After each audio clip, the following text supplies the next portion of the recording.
Hey YouTubers, just thought I'd bring you up to date on a couple of things. It's been a while since I've posted. Generally, I only make videos when I have something to say. I don't just say, I've got to make a YouTube video today.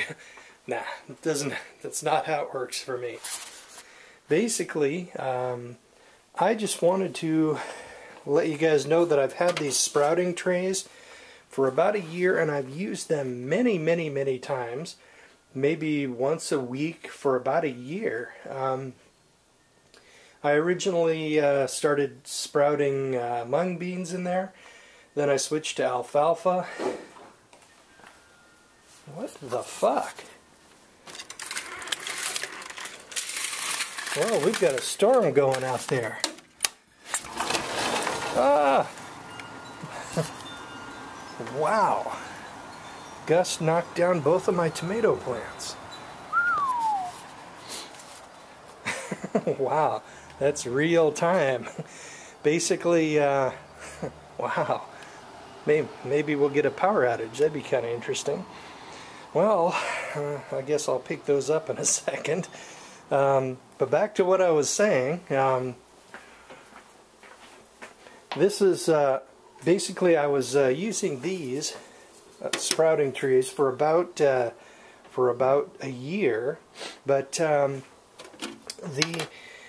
seeds, they lay down on this surface. Even though there are slots here where it drains,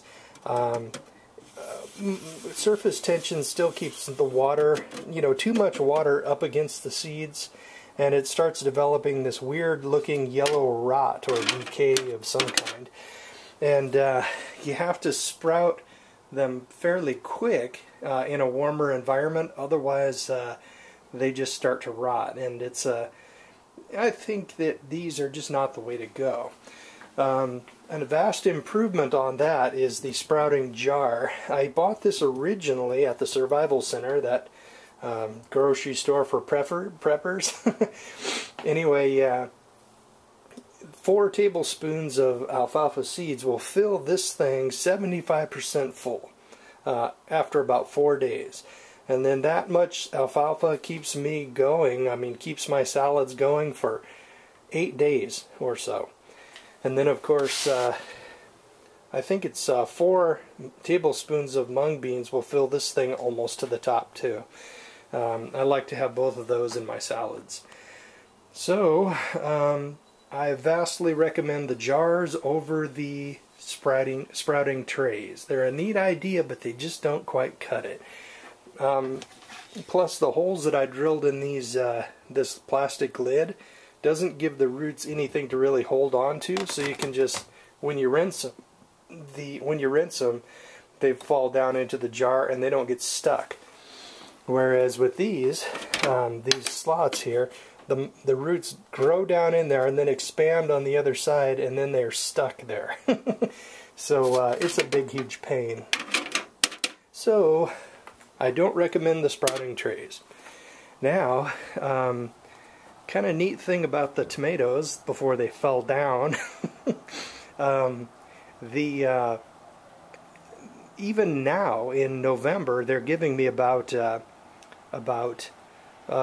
maybe 7 or 8 cherry tomatoes a week, and I think it's because they're shielded from the frost on this overhang out here, and it basically keeps them from getting damaged unless it becomes like below freezing out there, and then it's game over for the tomatoes.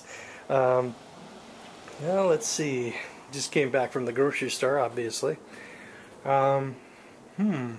Well, that's about all I really want to cover, except to just advise everybody to keep saving money, redouble your efforts on not spending money on stupid things, because the time will come when you're going to need that money. I have been sort of letting the cash build up rather than buying silver lately, probably because of that recent dip, but I think the time has probably come for me to finally fill that safe deposit box up to the top, then I don't know what I'll do. Maybe I'll rent a second one if I can, or I don't know. I'll think of something. Well, and besides that, I'm going to need, within a year or so, I'm going to need a down payment on a house anyway. So it might be wise to just leave some of it in cash in the checking account. Well, I think I'll go clean up the damage out there. Okay, later.